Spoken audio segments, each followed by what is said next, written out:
سبحانك اللهم وبحمدك أشهد أن لا إله إلا أنت نستغفرك ونتوب إليك.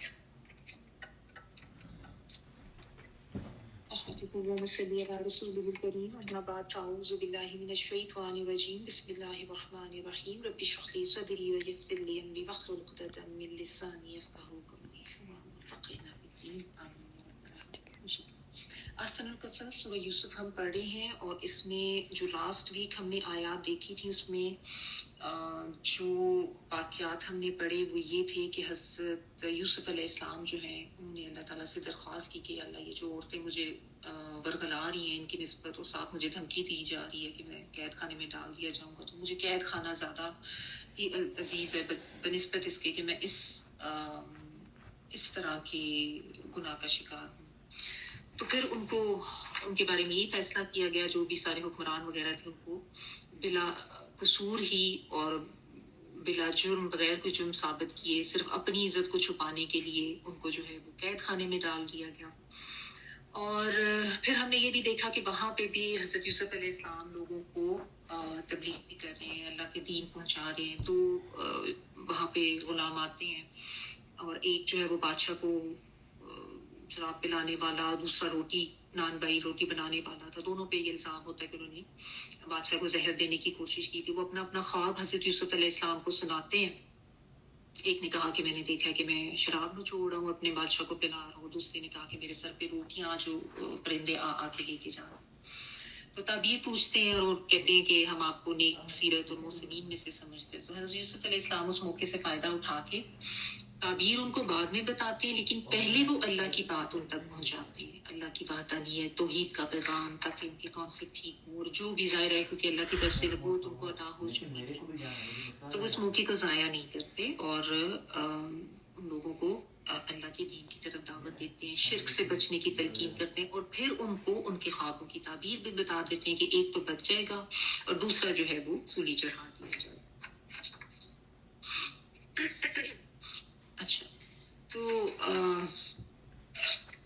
یہ ہم نے پڑھا، اور اس کے بعد پھر یہ ہوا کہ واقعی ایسا ہوا، جو ایک شخص جو تھا، جو ساقی تھا، اس کی رہائی ہو جاتی ہے، دوسرے کے لیے سولی کا جو ہے وہ حکم آ جاتا ہے۔ اور جب وہ جو اس کے بارے میں حضرت یوسف علیہ السلام کو پتا تھا کہ یہ آزادی پا جائے گا، اس کو وہ کہتے ہیں کہ تم جب جاؤ گے تو بادشاہ سے میرا ذکر ضرور کرنا، لیکن شیطان نے اس کو بھلوا دیا، وہ بھول جاتا ہے ذکر کرنا۔ اور حضرت یوسف علیہ السلام جو ہیں کچھ سال اور بھی قید خانے میں گزارتے ہیں۔ بس یہ اللہ تعالیٰ کی طرف سے ایسا ہی ہونا تھا، اور ان کے لیے بھی کچھ سال اور یہ آزمائش لکھی تھی۔ اب وہ بدع سنین میں جیسا میں نے آپ کو بتایا تھا 3 to 9 years کا وقفہ آتا ہے، وہ 3 سال بھی ہو سکتے ہیں، 5 بھی، 7 بھی، 9 بھی، جو بھی اللہ تعالیٰ عالم۔ پھر اس کے بعد یہ ہوتا ہے کچھ سال گزر گئے۔ اب ہوا کیا کہ جو بادشاہ ہوتا ہے، بادشاہ مصر، اس کو کوئی خواب آتا ہے، اور وہ خواب میں یہ دیکھتا ہے کہ 7 دبلی گائیں ہیں جو 7 موٹی گائیں کو کھا رہی ہیں، اور 7 ہری بالیاں اور 7 خشک بالیاں، اور وہ بلا کے سب لوگوں کو پوچھتا ہے کہ اس خواب کا کیا مقصد ہے، کیونکہ بادشاہ کو بہت بے چینی ہو رہی ہوتی ہے، کوئی بھی اس خواب کی تعبیر نہیں بتا سکتا، سب کہتے ہیں تو ایسی کوئی پریشان، ہر خواب ہی ہمیں لگ رہے ہیں، خیالات لگ رہے ہیں، ان کا کوئی ایسا تعلق نہیں آتا۔ تو اس وقت پھر یہ جو ساقی ہے اس کو حضرت یوسف علیہ السلام کی یاد آتی ہے، اور ان کو کہتا ہے بادشاہ کو کہ مجھے قید خانے میں جانے دیا جائے، میں اس کی تعبیر وہاں پہ ایک انسان ہے اس سے پوچھ کے بتاتا ہوں۔ وہ جاتے ہیں حضرت یوسف علیہ السلام سے تعبیر پوچھتے ہیں، اور حضرت یوسف علیہ السلام کوئی احسان نہیں جتاتے، کوئی ناراضگی کا اظہار نہیں کرتے کہ تم مجھے بھول گئے یا میں نہیں بتاتا۔ سے بہت ہی بلند کردار حضرت یوسف علیہ السلام کا نظر آتا ہے، بہت ہی صابر، شاکر، اور بہت ہی زیادہ حلیم متبع انسان ہے، اور بہت ہی عاجزی کا، انکساری کا ان کا ایک رویہ ہمیں نظر آتا ہے۔ تو بہرحال وہ اس خواب کی تعبیر یہ بتاتے ہیں کہ 7 سال تو خوب کاشتکاری ہوگی، خوب اچھا غلہ ہوگا، اور اس کے بعد جو ہے پھر سختی والے سال آئیں گے، قحط پڑ جائے گا، اور اس میں پھر ان کو ساتھ وہ ایک صرف خواب کی تعبیر نہیں بتاتے، تدبیر بھی کر دیتے ہیں ساتھ کہ تم لوگ یہ کرنا کہ 7 سال جو خوشحالی والے آئیں گے اس میں جب اناج ہوگا نا تو سارا اناج استعمال نہ کرنا، کچھ اناج کو ایز اٹ از اس کی بالیوں میں چھوڑ دینا تاکہ وہ تمہارا سیو رہے، اور وہ پھر جو خشک سالی والے سال ہوں گے اس میں تم لوگ استعمال کرنا۔ اچھا، یہ یہاں تک ہم نے کیا تھا آیت نمبر 48 تک، اور اس کے آگے ابھی میں پڑھتی ہوں.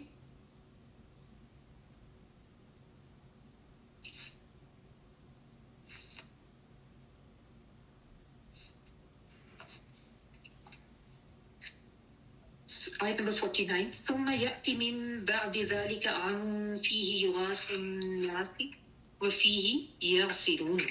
پھر اس کے بعد ایک ایسا سال آئے گا جس میں باران رحمت سے لوگوں کی فریاد رسی کی جائے گی اور اس سال وہ رس نچوڑیں گے. ثم پھر یأتی وہ آئے گا، یا وہ کے معنی میں حمزہ تا یا آنا، من بعد ذالک اس کے بعد، ذالک اس کے لیے، عام جو ہے وہ سال کے لیے آتا ہے، ایئر 1 ایئر. فی ہی اس میں یغاث الناس، یغاث جو ہے یا وہ کے معنی میں، اور اس کے دونوں روٹ ہے، غین واؤ سے بھی اور غین یا سا بھی. غین یا سا بارش کے لیے آتا ہے، اور غوث جو ہے وہ فریاد کے لیے آتا ہے، مدد کے لیے بھی، جیسے غوث العظم لوگ کہتے ہیں. غیاث المستغیثین بھی آتا ہے، اللہ تعالیٰ سے جب دعا مانگنی ہوتی ہے مدد کے لیے. تو اس معنی میں ہے. تو یغاث الناس یعنی مدد کی جائے گی، الناس لوگوں کی، یا فریاد رسی کی جائے گی، اگر آپ کے پاس وہ لکھا ہوا ہے تو یہ فریاد کے معنی میں آتا ہے، غین واؤسا لوگوں کی. اور فی ہی اس میں یعصرون، یہ وہی ورڈ ہے جو آپ پہلے پڑھ چکے ہیں، یا تین والا وہ کے معنوں میں، عین صاد را جو ہے نچوڑنے کے معنوں میں آتا ہے. جیسے میں نے آپ کو بتایا تھا، جیسے آپ لیمو نچوڑتے ہیں، یا اورنج کا جوس بنانے کے لیے آپ اورنج نچوڑتے ہیں اور اس سے پھر آپ اپنی ڈرنک بناتے ہیں. تو معصور جو ہے، جو وہ جس چیز کو نچوڑا جا رہا ہوتا ہے اس کو کہتے ہیں. ٹھیک ہے. تو یہ سیرونا واو نون پلورل کے لیے ہے، اور یسرون وہ رس نچوڑیں گے. ٹھیک ہے.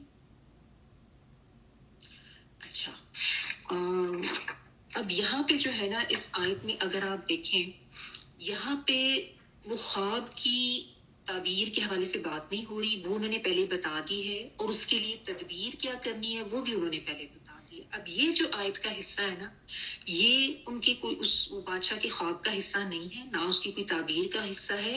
یہ اللہ سبحانہ تعالیٰ کی طرف سے جو ان کو علم عطا کیا گیا تھا، جو ان کو خاص حکمت عطا کی گئی تھی، اس کے تحت وہ خود سے یہ بات ایک آگے جو ہے وہ بتا رہی ہیں کہ اس کے بعد پھر ایک سال آئے گا جس میں اللہ تعالیٰ کی طرف سے خوب بارش بھی ہوگی، بہت زیادہ پھل ہوگا، پیداوار ہوگی، اناج ہوگا، یعنی رزق کی پھر خوب فراوانی ہو جائے گی. تو یعنی وہ جو 15واں سال ہوگا، یعنی 7 ایئرز بہت اچھے خوشحالی کے، پھر 7 ایئرز بہت زیادہ قحط کے، اور اس کے بعد پھر ایک سال ایسا آئے گا جس میں خوب بارش ہوگی، پھر دوبارہ سے خوشحالی ہو جائے گی، غلہ ہو جائے گا، لوگوں کی فریاد رسی اس میں کر دی جائے گی، یعنی بارش ہو جائے گی، اور لوگوں کو جو اگر اناج کھانے پینے کو مل جائے گا، اور خوب چونکہ پھل ہوگا تو وہ پھلوں کو نچوڑیں گے. یعنی کہنے کا مطلب یہی ہے کہ کھانا پینا جو ہے اس کی اللہ تعالیٰ بہت زیادہ پھر فراوانی کر دیں گے، اور وہ جو زمانہ ہوگا وہ بہت بہتر ہوگا. اثر جو ہے ان سوادرا یہ زمانے کے لیے بھی آتا ہے نا، والعصری جو سورۃ العصر میں ہم پڑھتے ہیں. تو زمانہ بھی جو انسان کو نچوڑ دیتا ہے نا، وقت یا زمانہ انسان کو نچوڑتا تو ہے ظاہر. تو یہ اس معنوں میں بھی یہ آتا ہے. بہرحال اس کا جو مطلب ہے وہ نچوڑنے کے معنی. تو اب یہاں پہ دیکھیں، یہ رکوع یہاں پہ کمپلیٹ ہو گیا، اور اس میں حضرت یوسف علیہ السلام کو جو اللہ تعالیٰ نے خوابوں کی تعبیر بتائی تھی، اس کے بارے میں بھی بتا دیا گیا کہ کس طریقے سے وہ خوابوں کی تعبیر کرتے ہیں. اور اس کے حوالے سے ہم نے دیکھ لیا کہ خواب جو ہیں ان کی حقیقت سے انکار نہیں کیا جا سکتا. کتنی قسم کے ہوتے ہیں یہ ہم پڑھ بھی چکے ہیں، ریپیٹ بھی کر چکے ہیں. لیکن اس چیز کو ذہن میں رکھیں کہ خواب کی تعبیر ہر انسان نہیں کر سکتا. جو احتیاط کی بات ہے وہ میں دوبارہ ریپیٹ کروں گی کہ اپنے خواب جو ہیں وہ ہر ایک کے سامنے بیان نہ کریں. اگر کوئی آپ کے سامنے کر رہا ہے تو اس کو بھی منع کر دیں کہ ریسنٹلی میرے ساتھ بھی ہوا کہ کسی نے کہا جی میں نے اس طریقے سے استخارہ کیا اور یہ خواب جو ہے وہ مجھے آیا ہے، تو آپ بتائیں اس کی تعبیر کیا ہے. تو میں نے وہی کہا کہ دیکھیں میری تو کوئی ایسی حیثیت نہیں ہے، I am not qualified for that. اور میں نے ان کو بھی سمجھایا کہ استخارے کے بعد تو خواب آنا تو ضروری ہے بھی نہیں، ٹھیک ہے. تو آپ کے کوئی کے خیالات بھی ہو سکتے ہیں یا آپ کی خواہش بھی ہو سکتی ہے جو آپ کو اس طرح سے نظر آ رہی ہے. So just leave it on اللہ تعالیٰ. جب آپ استخارہ کر رہے ہیں نا تو آپ کو کسی سے پوچھنے کی ضرورت ہی نہیں پڑے گی. اللہ تعالیٰ خود ہی آپ کے لیے وہ معاملہ اتنا زبردست خیر کا کر دیں گے. آپ کا دل اس پہ یا تو راضی ہو جائے گا یا اللہ تعالیٰ اس کو آپ سے دور کر. ہاں بالخصوص سمجھائیں اسپیشلی بچوں کو کہ برا خواب جو ہے کسی سے بیان کرنے کی ضرورت ہے. اگر بچے یہ بھی کہنا اچھا بس اتنا بتا دوں بس اتنا کہ نہیں بتانا. روکیں. کسی نے اگر آپ کو کہا کہ میں نے رات کو برا خواب دیکھا ہے بڑے نے بھی اس کو بھی کہیں کہ ادھر ہی رک جاؤ. بعض دفعہ ہوتا ہے کہ لوگ کہتے ہیں ہاں بتاؤ نہیں بتاؤ کیا دیکھا. نہیں خود بھی یہ نہیں کرنا. الٹا کوئی بتانا چاہ رہا ہے تو اس کو بھی روک. اچھا خواب جو اللہ سبحانہ تعالیٰ کی طرف سے ہوتا ہے بہت زیادہ اپنے کسی قریبی مخلص انسان کو آپ بتا سکتے ہیں جس سے آپ کو کوئی اچھی اس میں گائیڈنس مل سکتی ہے. حدیث میں آتا ہے حبیب لبیب یعنی یا تو کوئی آپ کا بہت خاص دوست یا کوئی خاص دانش مند کوئی اچھا فہم و فراست والا یا حکمت والا انسان جو آپ کو لگتا ہے آپ اس سے پوچھ لیں. کہ ہر کوئی انٹرپریٹ نہیں کر سکتا. لیکن آن دی ادر ہینڈ جو بعض لوگوں کا یہ انتہا پسندی کا رویہ ہے یہ تو خواب کچھ نہیں ہوتے جی ہم نہیں یقین کرتے اس کی ایسے ہی ہر انسان کو نظر آتے ہیں. تو دیکھیے اس سے پتہ چل جاتا ہے کہ بالکل ہر انسان کو نظر آتے ہیں. کسی کافر کو بھی اللہ تعالیٰ کو سچا اشارہ دے سکتے ہیں. کسی نان مسلم کو بھی خواب میں کوئی اشارہ مل سکتا ہے جیسے ابھی بادشاہ کو ملا یا ان دو لوگوں کو ملا. تو یہ اسی لیے بتایا گیا کہ یہ ایک حقیقت ہے.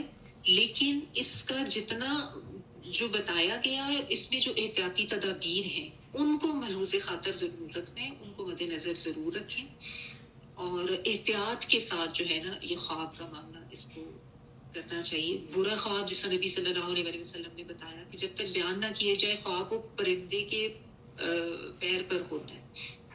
بیان کر دیا جائے تو پھر جیسی اس کی تعبیر بیان کی جاتی ہے وہ اسی طرح ہو جاتا ہے. تو اس لیے برا خواب تو کسی کو بھی نہیں بتایا. جب بتا دیا کہ وہ شیطان کی طرف سے جس کو جب آپ دیکھ کے اٹھتی ہیں تو آپ کو گھبراہٹ پریشانی ہو رہی ہے اور برے خیال وہم آ رہے ہیں اور آپ انزائٹی کا شکار ہیں فوراً سمجھے کہ شیطان. اور بعض ہوتا ہے نا بھی نیند کھلتی ہے اور حالت خراب ہوئی ہوتی ہے. تعوذ پڑھیں 3 دفعہ پھٹکاریں کروٹ بدل کے سو جائیں. اللہ سے دعا کرنے کے اللہ تعالیٰ میں ثواب کی شر سے پناہ مانگتا ہوں. نہیں تو اٹھ کے نفل پڑھ لیں تو وضو کر کے بہترین طریقے کسی سے ذکر نہ کریں. ٹھیک ہے.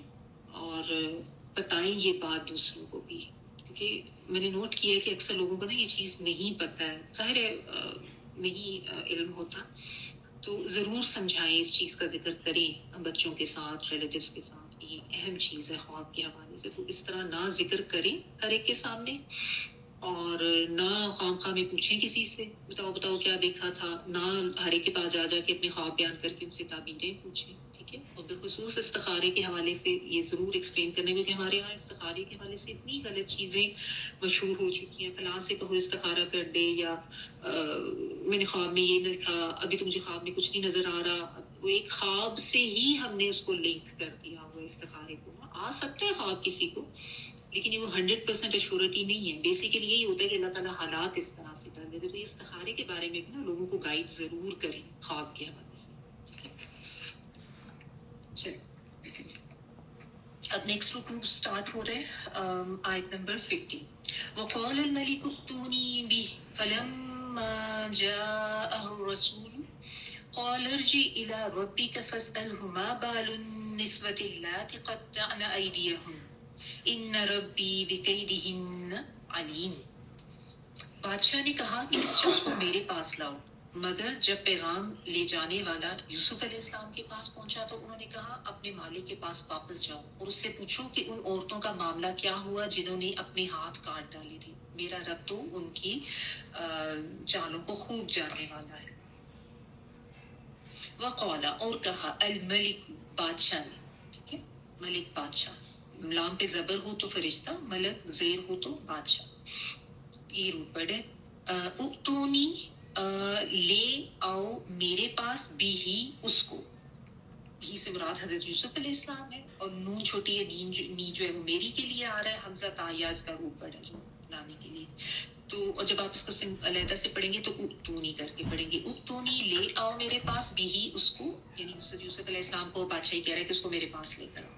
فلما تو جب جاءہ الرسول جا جو ہے جیم یا حمزہ آنا آ گیا الرسول. یہاں پہ رسول جو ہے نا وہ کلاسک رسول کے معنوں میں نہیں ہے, یہ میسنجر یا پیغام رساں, ٹھیک ہے, یعنی قاصد آپ کہہ لیں, قاصد زیادہ بہتر, یا ایلچی بھی شاید آپ کے پاس لکھا ہو. تو آ گیا قاصد یا ایلچی یا پیغام لانے والا. قولا, انہوں نے کہا. اب یہ قولا کے نیچے بریکٹ میں لکھ لیں یوسف علیہ السلام نے, ارجی, لوٹ جاؤ, علیحدہ سے پڑھیں گے تو الف کے نیچے زیر راجین آئیں, لوٹ جاؤ. رجت, رجوع کرنا, لوٹنے کے معنی میں, روٹھی ہے راجین آئیں, اور یہ امر کا صیغہ ہے. حضرت یوسف علیہ السلام اس کو کہہ رہے ہیں کہ واپس چلے جاؤ. الا ربی کا, طرف اپنے رب کے. یہاں پہ بھی رب جو ہے وہ اللہ تعالیٰ کے معنوں میں نہیں ہے, یہ اس لیے ہے نا مالک یا آقا کے معنوں میں بھی عربی میں آتا ہے. ان ربی مسوایا, جو پہلے یوسف علیہ السلام نے کہ میرے مالک نے یا میرے آقا نے تو مجھے ٹھکانہ دیا تھا جب وہ زلیخا والا معاملہ ہوتا ہے, تو وہاں پہ بھی ہم نے اسی معنی میں پڑھا تھا. اور کا جو ہے وہ تم کے لیے آ رہا ہے اپنے آقا کے پاس. فَاسْأَلْهُ, بس سوال کرو اس سے. فا پس کے معنوں میں, سین حمزہ لام پوچھو, وہ اس سے. ما بالو, کیا حال ہے. با واو لام حال کے معنوں میں. النسوتی, نسوت نسان یا نسوتی یہ عورتوں کے لیے آتا ہے. اور اللاتی بیسیکلی یہ پلورل ہی ورڈ ہوتا ہے. نساء یا نسبتن جو ہے نا امرأتوں کی جمع ہے. اللاتی اور مطلب مونس کے لیے آتا ہے جنہوں نے قطانہ کاٹ دیے تھے, کاف تا اور عین. ایدیا ہننا, ہاتھ ان کی, ید سے ہے, ہننا جو ہے وہ عورتوں کے لیے آتا ہے. اور قطانہ میں بھی جو نون ہے وہ نون نسواں ہے, جنہوں نے کاٹ لیے تھے اپنے ہاتھ. انا, بے شک, ربی, رب میرا, بی قیدی ہننا, ساتھ چال کے ان عورتوں کی. قید جو ہے وہ چال کے لیے آتا ہے, کاف یاد آئے. ہننا جو ہے وہ فیمیلز کے لیے, پلورل کے لیے. یہاں پہ ہننا لکھا, ہننا ہننا دونوں ہی اسی معنی میں, یہ گرامیٹیکلی چینج ہو جاتا ہے. علیم جو ہے خوب خوب علم رکھنے والا, فعیل ان کے وزن پر مبالغے کا صیغہ. اچھا جی, اب کیا معاملہ ہوا ہے یہاں پہ کہ جب بادشاہ کو یہ تعبیر بتائی جاتی ہے نا, تو وہ یہ تدبیر اور یہ خوشخبری اور یہ سارا معاملہ سن کے وہ اتنا خوش ہوتا ہے, اور اس کے دل سے ساری وہ جو ایک پریشانی ہوتی ہے وہ دور ہو جاتی ہے, اور اس کو ایک سکون ملتا ہے, کیونکہ وہ اتنے عرصے سے پریشان ہوتا ہے. سب نے آپ کو بتایا نا کہ روایات میں آتا ہے کہ اس کو ریپیٹڈلی آیا تھا یہ خواب, تو وہ پریشان تھا کہ یہ کیا ہو رہا ہے, لیکن اس کو کہیں سے اس کی کوئی تعبیر نہیں مل رہی تھی. اب ایک تو تعبیر پتہ چلی, اور اتنی زبردست تعبیر پتہ چلی, تو وہ بڑا خوش بھی ہوا وہ سن کے, اور اس کو یہ بھی ہوا کہ مطلب جیسے کہتے ہیں بہت امپریس ہوا کہ اتنا کوئی عالم فاضل انسان اور اتنا حکیم انسان جو ہے وہ قید خانے میں پڑا ہے.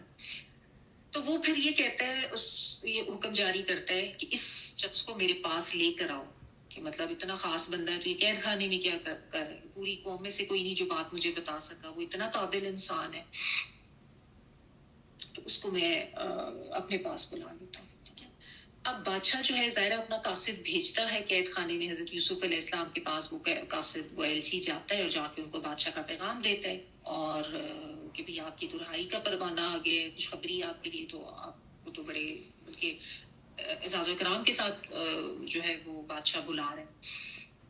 اب یہاں پہ حضرت یوسف علیہ السلام کا آپ ریئیکشن دیکھیں, اور ان کی کردار کی پختگی, ان کا صبر, ان کی بلندی کردار کی آپ دیکھیں کہ انہوں نے یہ نہیں کیا کہ ہاں ہاں چلو چلو شکر ہے میری رہائی کا پروانہ آ گیا, باہر نکلتا ہوں. نہیں, حالانکہ دیکھیں کوئی بھی ہوتا اس طرف اس جگہ پر تو اتنے سال قید میں زندگی کوئی آسان ہوتی, اور رہائی کا پروانہ آ رہا ہے, رہائی کی خوشخبری آ رہی ہے, بادشاہ کی طرف سے اسپیشلی قاصد بھیجا گیا کہ بھی آئیں, اور وہ وہاں پہ اتنا زیادہ ایک بلند کردار کا مظاہرہ کرتے ہیں, یعنی جسے کہتے ہیں نا کہ اتنا گریسفل ایٹیٹیوڈ تھا ان کا کہ سبحان اللہ بہت ہی حیرت ہوتی ہے پڑھ کے, کہ انہوں نے کہا کہ نہیں ایسے تو میں نہیں پائے رہوں گا, پہلے ذرا جا کے یہ پوچھ کے آؤ کہ وہ جو عورتیں تھیں جنہوں نے میرے اوپر الزام لگایا تھا ان کا کیا معاملہ ہے.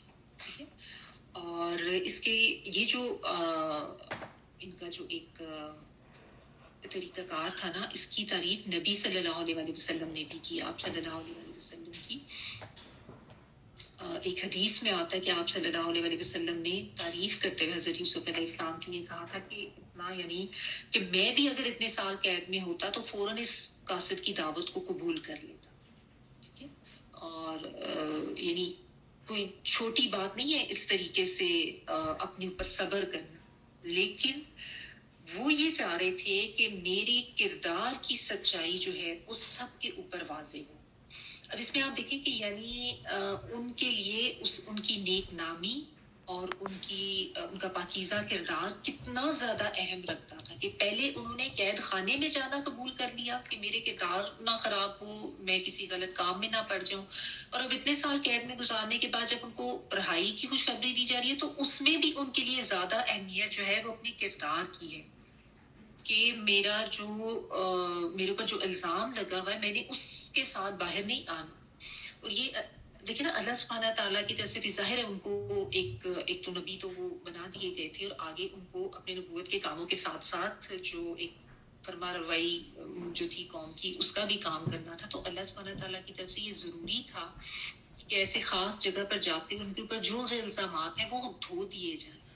یعنی دائی یا جو بھی اس طرح کے مرتبے پر ہو اس کا کردار بالکل صاف ہونا چاہیے, خالص ہونا چاہیے.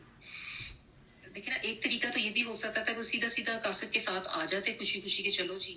اب اس میں یہ ہونا تھا کہ آتے باہر اور بادشاہ کو انعام اکرام بھی کر دیتا اور ان کو اپنا خاص جگہ بھی اپنے پاس دے دیتا, لیکن یہ معاملہ کلیئر نہیں ہونا تھا. یہ تو وہی چیزیں جو لوگوں کے ذہن میں تھیں, کسی کو کنفیوژن ہوتی یا کسی کو پتا ہوتا تو مطلب یہ معاملہ کلیریفائی نہیں ہونا تھا. تو دیکھیں انہوں نے اتنا زبردست یہاں پہ صبر کا مظاہرہ کیا حضرت یوسف علیہ السلام نے کہ میری کردار کی سچائی, میری صداقت میرے لیے سب سے زیادہ اہم ہے. تو انہوں نے کہا کہ میں ایسے باہر نہیں آؤں, اور پہلے اس چیز کا معاملہ جو ہے وہ طے کیا جائے, ٹھیک ہے, تاکہ لوگ بھی ان کو جھوٹا نہ جانے. اور جس طرح ہوتا ہے نا ایک مقدمہ ہے, اب اس کے لیے صحیح فیصلہ کیا جائے, یعنی اس کا صحیح ڈیسیجن کروا کے سب لوگوں کو بتایا جائے. یعنی میری بے گناہی ظاہر کیا جائے, میرے اوپر جو خام خواہ کا ایک الزام ہے وہ دھویا جائے, اس کی تحقیق کی جائے, کیونکہ تحقیق تو کوئی کی نہیں تھی نا, جرم ثابت کیے بغیر ہی ان کو تو ڈال دیا گیا تھا قید خانے میں. اچھا, اس میں بھی آپ ان کے کردار کی عظمت کا ایک اور پوائنٹ دیکھیں کہ انہوں نے جو زلیخا یا عزیز مصر کی بیوی تھی اس کا نام نہیں لیا. کیا کہہ رہے ہیں, النسوۃ اللہ کی قطان آئیدیا ہونا, تمام عورتوں کا کمبائن ذکر کر کے. تو اس میں بھی مفسرین یہ لکھتے ہیں کہ انہوں نے جان بوجھ کے ایسا کیا, حالانکہ اصل تو کلپرٹ وہی تھی, لیکن چونکہ عزیز مصر کے ان کے دل میں جو ہے ظاہر ایک مقام تھا, ایک عزت تھی, اس کے گھر پلے بڑے تھے اور اس نے اچھی طرح سے ان کو رکھا تھا, تو وہ نہیں چاہتے تھے کہ اس کی عزت خراب ہو.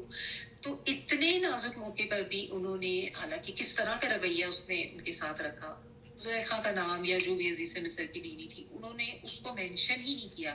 کلیکٹیو لیول پہ تمام عورتوں کی بات کر کے انہوں نے کہا کہ بس ان سے پوچھیں کہ جنہوں نے اپنے ہاتھ کاٹے تھے. تو اس سے بھی پتہ چلتا ہے کہ وہ کتنا خاص واقعہ تھا کہ لوگوں میں نون تھا وہ واقعہ, کس طرح وہ ہاتھ کاٹ لیے اور پھر یہ معاملہ ہوا. اور ساتھ انہوں نے یہ بھی کہا کہ میرا رب جو ہے وہ تو ان کی چال سے خوب واقف ہے. تو اپنا صبر و تحمل بھی اس کا بھی انہوں نے مظاہرہ کیا, اور بہت حکمت سے, بہت دانشمندانہ انہوں نے ایک فیصلہ کیا. یہ نہیں کہ خوشی میں آپ سے بے قابو ہو گئے اور بالکل ہی بس سب کچھ چھوڑ دیا. بہت گریسفل ایٹیٹیوڈ, بہت ہی جسے کہتے ہیں نا بردباری سے کام لیا. اپنے کردار کی پاکدانی اس کو انہوں نے ہر چیز کے اوپر پرائیورٹائز کیا, ہر چیز کے اوپر اس کی ترجیح دی. جبکہ اس کو یہی ہے نا اس سے سیکھنے کی بات کہ ہمیں بھی اس چیز کا دھیان رکھنا چاہیے کچھ بھی کرتے ہوئے ہمارا جو کردار ہے وہ بالکل پاک رہے اور اس کے اوپر کسی قسم کا کوئی دھبا نہ ہو. ظاہر ہے وہ اللہ تعالیٰ کو بھی پسند نہیں ہے اور ویسے بھی ہونا بھی نہیں چاہیے. لیکن بالعموم ہم یہ دیکھتے ہیں کہ آج اسپیشلی آج کل کے دور میں تو کیونکہ وہ اچھے برے کی تو تمیز ہی ختم ہو چکی ہے, تو لوگوں کے اندر سے یہ آپ کہیں کہ یہ ضمیر, یہ احساس, یہ شرم ہے بالکل ہی ختم ہو گئی ہے. یعنی کوئی اس طرح خیال کرتا ہی نہیں ہے کہ میں اگر اتنا غلط کام کر رہا ہوں اور اگلے کو پتہ چل رہا ہے, یعنی ایک جسے کہتے ہیں نا ایک تو چوری اوپر سے سینہ زوری, یعنی ڈھٹائی سے لوگ ہر طرح کا غلط کام، گناہ، ظلم، دھوکہ دہی، فراڈ کر رہے ہوتے ہیں، اللہ کی حدود توڑ رہے ہوتے ہیں، اور کوئی شرم ہے ابھی اب نہیں. آج کل تو سوشل میڈیا پہ آپ دیکھ لینا کہ کس طرح سے حدود توڑ کے اور کیا کیا کچھ کیا جا رہا ہے. کوئی احساس نہیں لوگوں کو کہ میرا کردار کیا ہے لوگوں کے سامنے. صرف ایک چیز پر نظر ہے، پیسہ کمانا. کسی کو دھوکہ دے کے، کسی پہ ظلم کر کے، کسی کی عزت ختم کر کے، جھوٹ بول کے، ہر طرح کا حرام کما کے، بس ہمیں پیسہ مل جائے. لوگوں کو پتہ بھی چلتا ہے تو خیر ہے. یعنی ایک تو ہوتا تھا زمانہ کہ لوگوں کو پھر بھی تھوڑی شرم ہوتی تھی کہ میرا بولنا کسی کے سامنے کھل جائے. اب وہ شرم و حیا بھی ختم ہو گئی. دیکھیں، کردار کی پاکیزگی اور اس کی پختگی یہ بہت ضروری ہے. تو یہاں سے ہمیں نا یہ سبق ملتا ہے، اور اس کے لیے ظاہر انسان کو صبر کی بھی ضرورت ہے. اپنے لیے بہت سی چیزیں آپ کو چھوڑنی بھی پڑتی ہیں. یہاں پہ دیکھیں، انہوں نے یہ نہیں سوچا کہ میں اس طرح کی بات کر رہا ہوں، پتہ نہیں دوبارہ آتا بھی ہے قاصد واپس کہ نہیں. ہو سکتا ہے بادشاہ غصے میں نہ آ جائے، یا بادشاہ کو کوئی میری بات بری لگ جائے اور وہ دوبارہ قاصد کو بھیجے ہی نہ. It was a huge risk for him. اب دیکھیں نا، موبائل وغیرہ تو نہیں تھے، نہ کوئی سوشل میڈیا تھا کہ کسی طریقے سے کانٹیکٹ کر لیا جاتا. اتنا بڑا رسک بھی انہوں نے لیا، لیکن بس اپنے رب پہ یقین تھا نا. تو یقین بھی ان کا یہاں پہ نظر آ رہا ہے. ان ربی بقیدہن علیم. اللہ کو ان کی چال کا پتہ ہے. یعنی اللہ تو خوب علم رکھنے والا ہے. کوئی ان کو اپنے رب پہ جو ہے گلا نہیں ہے. کوئی رب کے ساتھ ان کو ایسی کوئی ان کی فیلنگز نہیں ہے کہ توکل نہ ہو، یقین نہ ہو. ان کو یہ پتہ ہے کہ اللہ کو تو پتہ ہے کہ میں بے قصور ہوں، بس میری آزمائش ہے. لیکن میں نے یہاں سے نکلنا جو ہے وہ اپنے کردار کو پاک کر کے نکلنا ہے. ایسے نہیں جانا کہ میری کردار کی پاکیزگی واضح نہ ہو. وہ لوگ جو ہے وہ کہ اچھا چلو جی ٹھیک ہے، بند کر دیا گیا تھا اس پہ، اس نے ایسا کیا تھا اب یہ نکل آیا. نہیں، اتنا بڑا رسک لے کہ انہوں نے جو ہے نا اس قاصد کو واپس بھیج دیا. قال ما خطبكن اذ راوتن يوسف عن نفسه قلنا حاشا لله ما علمنا عليه من سوء قالت امرأة العزيز الآن حسحس الحق أنا راودته عن نفسه وإنه لمن الصادقين. بادشاہ نے ان عورتوں کو بلا کر پوچھا، کیا معاملہ تھا جب تم نے یوسف کو اپنی طرف ورگلانا چاہا؟ تو وہ بول اٹھی، حاشا للہ، ہم نے ان میں تو کوئی برائی نہیں دیکھی.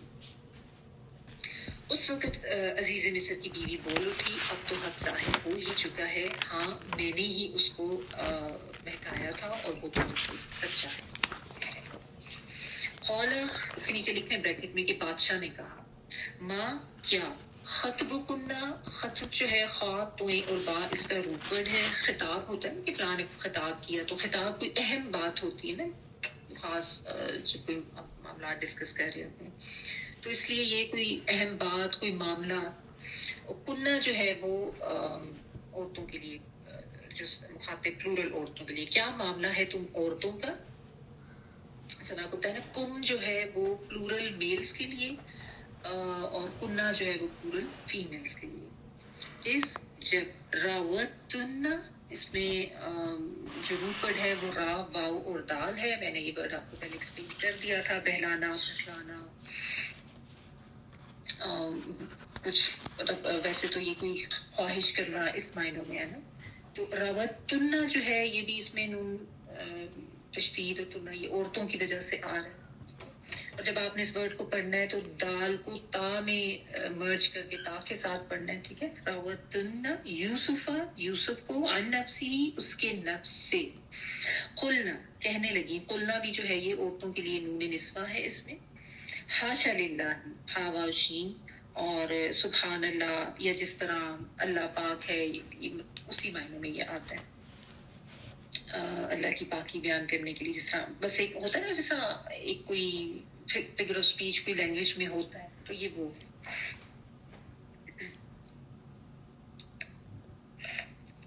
بعض مفسرین نے اس کو اس سے بھی کہا کہ یہ قرآن میں حاشا للہ کہہ دیا گیا کہ مطلب عربی لینگویج میں ہو سکتا ہے انہوں نے کوئی اور ورڈ یوز کیا وہ اپنی لینگویج میں، جو کہ وہ اس طریقے سے جو ان کی لینگویج کا فگر آف اسپیچ تھا. اللہ عالم.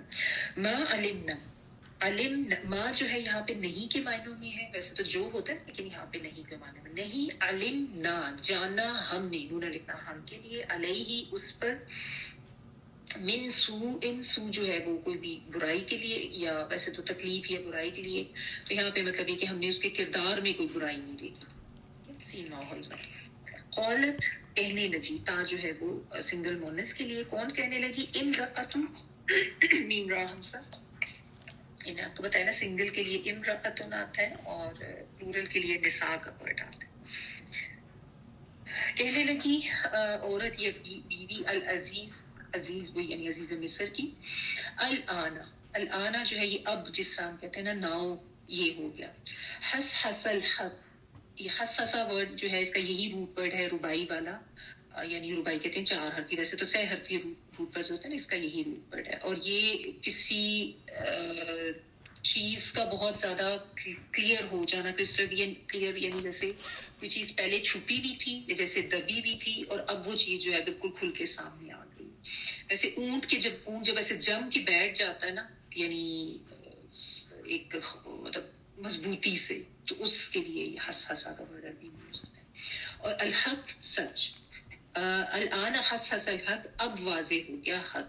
انا میں، راوتہ پھسلانا چاہا تھا میں نے اس کو، راودہ راوا دال پھسلانا بہکانا، اور تا کے اوپر جو پیش آپ کو نظر آ رہی ہے وہ میں کے لیے ہے، اور ہو اس کو یعنی حضرت یوسف علیہ السلام، عن نفسی ہی اس کے نفس سے، و اور انہو بے شک وہ لمن الصادقین البتہ من سے کے معنی میں، لا البتہ کے معنی میں، الصادقین صادق کی جمع سچوں میں سے ہے.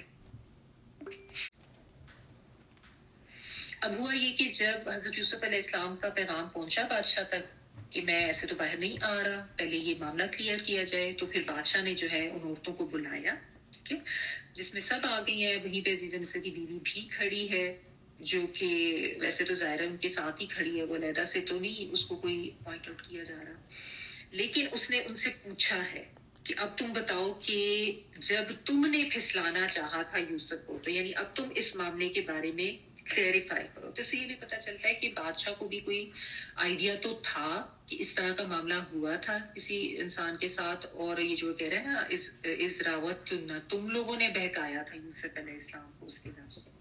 تو اب یعنی خود اپنے منہ سے بول کے اقرار کرو اور خود جو ہے اس چیز کو ویریفائی کرو. یعنی بادشاہ جو ہے ہی نیو اٹ، لیکن جیسا ہوتا ہے نا کہ بس جو بھی اس کے جو بھی اس کی آپ کہنے کوئی کونسل تھی یا جو بھی باقی کے لوگ جو تھے اندر اس کی، عزیز مصر وغیرہ جو بھی اس وقت کے، تو انہوں نے جو بھی فیصلہ کر لیا وہ ہو گیا. تو بہرحال وہ اب ان سب کو بلا کے ان سے پوچھ رہا ہے کہ تم اب بتاؤ. اب اس کے اوپر اس نے گواہی طلب کی، اور ظاہر ہے چونکہ بادشاہ کے سامنے اب وہ آئی تھی تو یہاں پہ تو ظاہر ہے وہ کچھ اپنی مرضی کر نہیں سکتی تھی. تو وہ عورتوں کو بھی جو ہے نا اب آپ سمجھ لیں کہ موقع کی نزاکت جو ہے وہ اب سمجھ آ گئی ہے کہ اب تو سچ بولے بغیر ہم چھوٹ کے جا نہیں سکتے. تو انہوں نے اب صاف صاف اعتراف کر لیا کہ یوسف علیہ السلام جو ہے وہ بالکل بے قصور ہے، اور ہم نے تو کسی نے بھی ان کے اندر کوئی برائی نہیں دیکھی. وہ انتہائی پاکیزہ نیک سیرت انسان، اب سب نے جو ہے اس چیز کی گواہی دی. اب یہاں پہ بھی اگر آپ دیکھیں نا، بیسیکلی تو اللہ سبحانہ تعالیٰ کی اسکیم چل رہی ہے پیچھے، ٹھیک ہے. جب اللہ سبحانہ تعالیٰ نے کسی کی کردار کی پاکیزگی کو واضح کرنا ہے، جب اللہ تعالیٰ نے کسی کے لیے کوئی معاملہ حل کرنا ہے، تو اللہ تعالیٰ اس کے لیے ایسے اسباب پیدا کر لیتے ہیں جو کہ انسان خود تو سوچ بھی نہیں سکتا نا.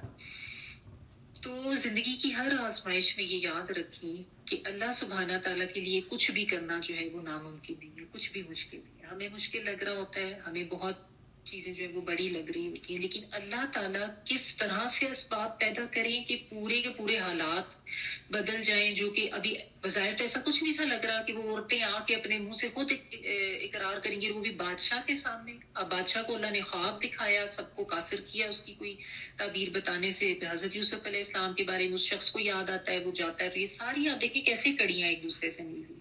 تو یہ وہ اسباب ہے جو اللہ سبحانہ تعالیٰ کی طرف سے پیدا کیے گئے حضرت یوسف علیہ السلام کو ان کی کردار کی پاکیزگی کے ساتھ قید خانے سے رہائی دلانے. تو اللہ تعالیٰ کی جب مدد آتی ہے اور اللہ تعالیٰ کی طرف سے جب کام سنوارے جاتے ہیں تو کیسے اسباب بنتے ہیں انسان ان کے بارے میں سوچ بھی نہیں سکتا. تو بس اپنا معاملہ اللہ کے حوالے کر دیں، اور اللہ تعالیٰ جو ہے وہ بہترین مسبب الاسباب ہیں، وہ مفتح الابواب ہیں، دروازے کھولنے والے، اسباب پیدا کرنے والے ہیں. اور اللہ کی قدرت کیسے کار فرما ہوتی ہے، اللہ نے تو ایک کن کہنا نا.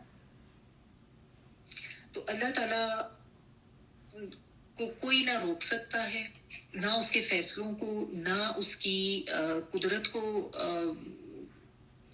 کوئی روک سکتا ہے. اور اللہ تعالیٰ کس طریقے سے حالات بدلتے ہیں انسان سوچ بھی نہیں سکتا.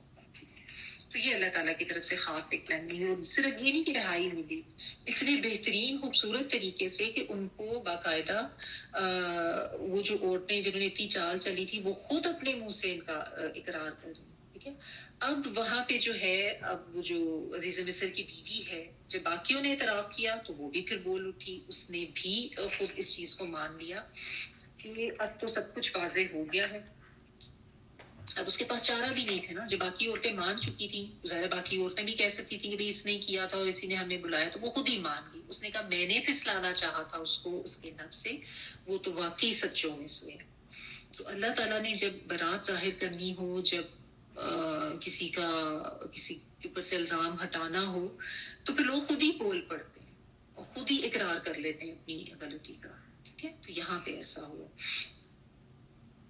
اور اس طریقے سے غیب سے اللہ کی یہ مدد آئی، اور یہ سارا معاملہ جو آپ دیکھیں کس طرح کلیئر ہوا. ذَلِكَ لِيَعْلَمَ أَنِّي لَمْ أَخُنْهُ بِالْغَيْبِ وَأَنَّ اللَّهَ لَا يَهْدِي كَيْدَ الْخَائِنِينَ. اس سے میری غرض یہ تھی کہ عزیز کو معلوم ہو جائے کہ میں نے در پردہ اس کی خیانت نہیں کی، اور اللہ تعالیٰ خائنوں کی چال کو کامیاب نہیں کرتا یا راہ نہیں دکھاتا. ذالک یہ لی یعلم تاکہ وہ جان لے، یہ وہ سے مراد عزیز مصر بھی ہے، مطلب بے شک اس میں لکھیں یا جو ہے وہ کے معنوں میں عین نام میم جان لینا، انی ان چھوٹی یہ سے مل کے بے شک میں، نون چھوٹی یہ نہیں میں کے لیے، لم نہیں، اخن ہوں میں نے خیانت کی اس سے. حمزہ جو ہے اس میں میں کے لیے آ رہا ہے، خا واو اور نون اس کا روٹ ورڈ ہے. خیانت اور ہو اس سے مراد عزیز مصر. بالغیبی غائبانہ طور پر، غین یا اور با، وَأَنَّ اور بے شک اللہ اللہ تعالیٰ لا نہیں، یہدی وہ ہدایت دیتا، قید چال، الخائنین خیانت کاروں کی چال کو. ٹھیک ہے. خائنین جو ہے خائن کی جمع خائنین، قید جو ہے وہ چال کے لیے آتا ہے. اچھا، اب یہ جو ہے آیت، اس کے بارے میں دو رائے ہیں علماء کی.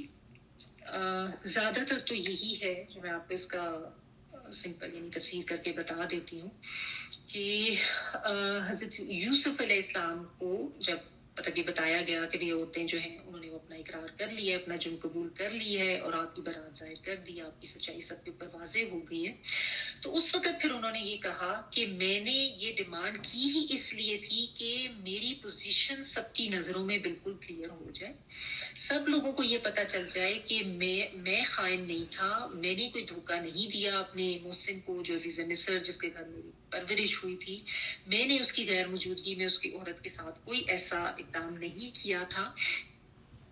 اور ہاں یہ بھی ہے کہ جو بھی ایسے خیانت کار ہوتے ہیں اللہ تعالیٰ ان کی چالوں کو نہیں چلنے دیتے. ٹھیک ہے.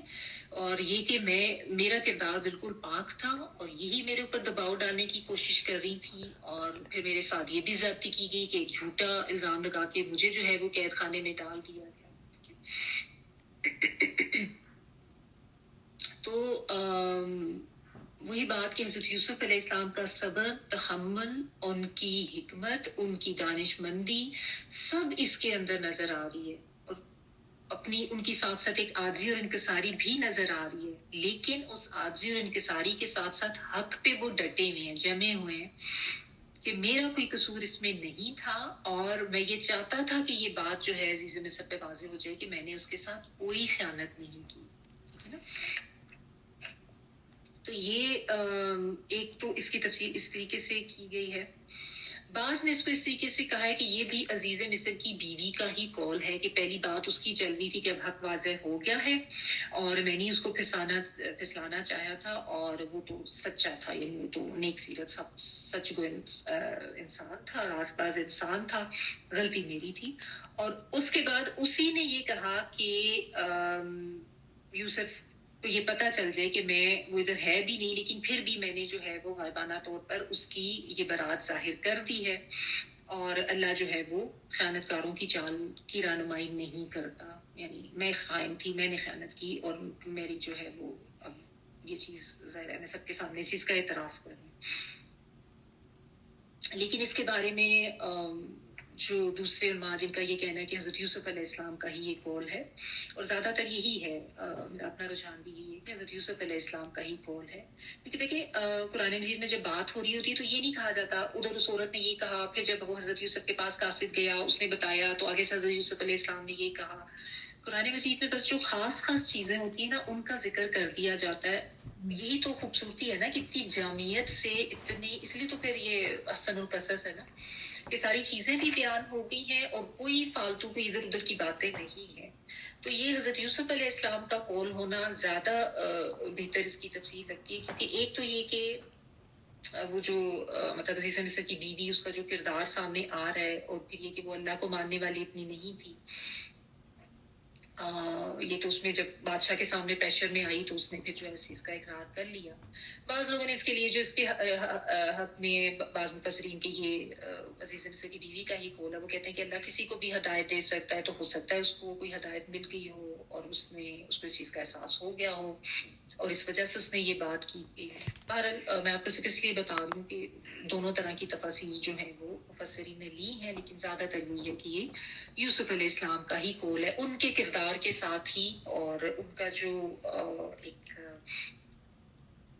جس طرح کا ان کا سوچ کا اور حکمت کا اور لیول ایک ہمیں نظر آ رہا ہے کہ کس طرح سے وہ بات کر رہے ہیں، اور انہوں نے ہمیں یہ بھی پتا ہے کہ ظاہر ہے ایک یہ سٹیپ لیا ہی اسی لیے تھا کہ ان کی کردار کی پاکیزگی واضح ہو، تو زیادہ تر یہی ہے کہ یہ انہی کا قول لگ رہا ہے۔ ٹھیک ہے، بہرحال اس سے سمجھنے کی سیکھنے کی بات کیا ہے؟ ایک تو یہ بات کہ جو بھی خیانت کرتا ہے وہ اللہ تعالیٰ کی طرف سے کبھی ہدایت نہیں پاتا، چاہے کسی طرح کی بھی خیانت ہو۔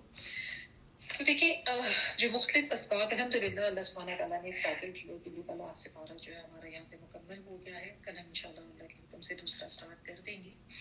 پر یہ ہے کہ دیکھیں جو ابھی تک ہم نے جتنا کچھ پڑھا ہے نا، انسان کو اپنی زندگی میں مختلف قسم کے رویوں کا، مختلف قسم کے لوگوں کا، مختلف قسم کی آزمائشوں کا سامنا کرنا پڑتا ہے۔ بعض دفعہ آزمائشیں لوگوں کے رویوں کی صورت میں ہوتی ہیں، جو آپ کے بہت قریبی لوگ بھی ہو سکتے ہیں، آپ کے قریب کے رشتہ دار، کے بالعموم یہ ہوتا ہے قریب کے رشتہ دار زیادہ آزمائش بن جاتے ہیں، اور کیونکہ ان کے ساتھ ظاہر انٹریکشن زیادہ ہوتا ہے اور طرح کا ہوتا ہے۔ پھر یہ بھی کہ آپ کی زندگی کے حالات مختلف قسم کے ہو سکتے ہیں، کسی بھی قسم کی طرح کی تنگی آپ کے اوپر آ سکتی ہے، آپ کو اپنے ارد گرد لوگوں میں، جاننے والوں میں، رشتہ دار میں، کلیگز میں، بزنس پارٹنرز یا جو بھی آپ کے ساتھ بزنس کرتے ہیں ان میں حسد کا رویہ مل سکتا ہے، نفرت کا رویہ مل سکتا ہے، کوئی آپ کے اوپر الزام بھی لگا سکتا ہے، کوئی آپ کے اوپر کسی قسم کی بھی تنگی مشکل کر سکتا ہے، آپ کو دھوکہ دے سکتا ہے، آپ پہ ناحق کوئی ظلم بھی کیا جا سکتا ہے، ٹھیک ہے نا۔ اب ایسے میں انسان کو یہ سوچنا چاہیے، ایک ایمان والا انسان جو ایک مومن ہے، کیونکہ ظاہر انسان سب کمزور تو ہوتے ہیں نا، جذبات سے انسان مغلوب ہو جاتا ہے اور حالات سے مغلوب ہو جاتا ہے، شیطان کے ہاتھوں انسان جو ہے وہ بعض دفعہ اس کے ٹریپ میں آ جاتا ہے، بعض دفعہ اپنے نفس کے ٹریپ میں آ جاتا ہے نا؟ لیکن کوئی بھی ایسی سچویشن ہونا، اس پہ بس انسان کو اپنا ایٹیٹیوڈ پازیٹیو رکھنا ہے، اپنے کردار کی مضبوطی اس کی طرف بہت دھیان دینا ہے۔ یہ نہیں کہ اگر آپ کے ساتھ کوئی بد اخلاقی کر رہا ہے یا کوئی الزام تراشی کر رہا ہے یا کوئی آپ کے ساتھ کوئی بات چیت اس طریقے سے برے طریقے سے کر رہا ہے، بہت بد اخلاقی کے ساتھ، تو آپ بھی اسی کے لیول پہ اتر آئے، اور یہ ہو جاتا ہے انسان سے، ٹھیک ہے نا۔ لیکن بس اول تو کوشش کریں کہ بہت زیادہ اس کے لیے صبر و تحمل کی ضرورت ہوتی ہے اپنے لوگوں کے ساتھ ڈیلنگس، بالخصوص جو بزنس کر رہے ہوتے ہیں. بہت سی لیڈیز بھی بزنس کر رہی ہوتی ہیں یا جاب کر رہی ہوتی ہیں، تو چونکہ جتنا آپ کا انٹریکشن ہوگا لوگوں سے اتنا زیادہ آپ کو اس قسم کے رویوں کا سامنا ہو سکتا ہے. نہیں تو رشتہ داروں سے تو ہو ہی جاتا ہے، بعض دفعہ اپنے بہن بھائیوں سے، بعض دفعہ سسرالی رشتہ داروں سے. تو ایسے میں پیشنس، صبر، تحمل بہت زیادہ ضروری ہے. ٹھیک ہے. اور اللہ کا خوف یہ بھی بہت ضروری ہے. اللہ کا تقویٰ ہوگا تو انسان کو غلط رویہ کرنے سے روکے گا. ہاں آپ ظلم کے لیے آواز ضرور اٹھائیں گے، ہاں آپ اپنی سچائی کو ضرور واضح کریں گے، آپ کے کردار پہ کوئی الزام لگا ہے آپ اس کو ضرور واضح کریں گے، کسی کو کوئی غلط فہمی ہوئی ہے آپ اس کو کلیئر کرنے کی ضرور کوشش کریں گے، لیکن تہذیب کے دائرے میں رہتے ہوئے، اخلاق سے نہیں گرنا، صبر و تحمل کا دامن ہاتھ سے نہیں چھوڑنا. ٹھیک ہے. اپنے اوپر اپنے نفس پہ قابو کرنا ہے. اور لیکن پھر بھی ظاہر ہے انسان ہے، سب کمزور ہے، کچھ ایسا معاملہ ہو جائے، انسان پھسل جائے، گر جائے، بد اخلاقی آپ سے بھی ہو جائے، یا کوئی کسی کے ساتھ آپ اس کی غلط رویے کی وجہ سے آپ بھی ویسے جواب دے بیٹھے ہیں، تو بھی استغفار کا دروازہ تو اللہ نے کھلا رکھا ہے نا. فوراً استغفار کرے، فوراً ندامت کا اظہار کرے، دعا کرے، معافی مانگے. اور یہ بھی کبھی نہ سوچیں کہ اللہ تعالیٰ معاف نہیں کرتے، بلکہ جس طرح یہ بھی ہے کہ معافی بھی مانگی اور اس کے ساتھ اگر آپ صدقہ کر دیں تو اور بھی زیادہ قبولیت کا چانس ہو جاتا ہے استغفار کا. اور اپنے رب سے ہمیشہ پازیٹیو رہیں، پازیٹیو امید رکھیں، اور جتنے بھی مشکل حالات ہوں اس میں یہ یقین رکھیں کہ اللہ سبحانہ تعالیٰ ضرور اس سے نکالیں. اللہ تعالیٰ ہم سب کو اپنے دین کو سمجھ کے پڑھنے اور اس پر عمل کرنے کی توفیق عطا فرمائے. وآخر دعوانا الحمدللہ رب العالمین. جی پلیز تلاوت کر دوں آیت نمبر 49 سے آنورڈ. جی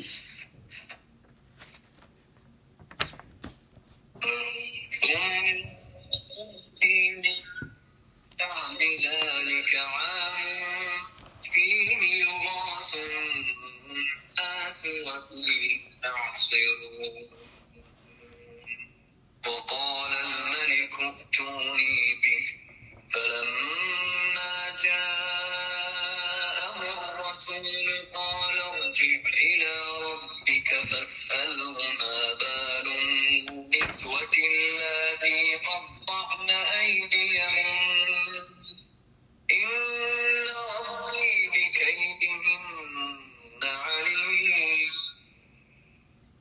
قال ما خطبكن إذ راوتن يوسف عن نفسه قلنا حاش لله ما علمنا عليه من سوء. قالت امرأة العزيز الآن حصحص الحق أنا راودته عن نفسه وإنه لمن الصادقين. ذلك ليعلم أني لم أخنه بالغيب وأن الله يهدي كيد الخائنين.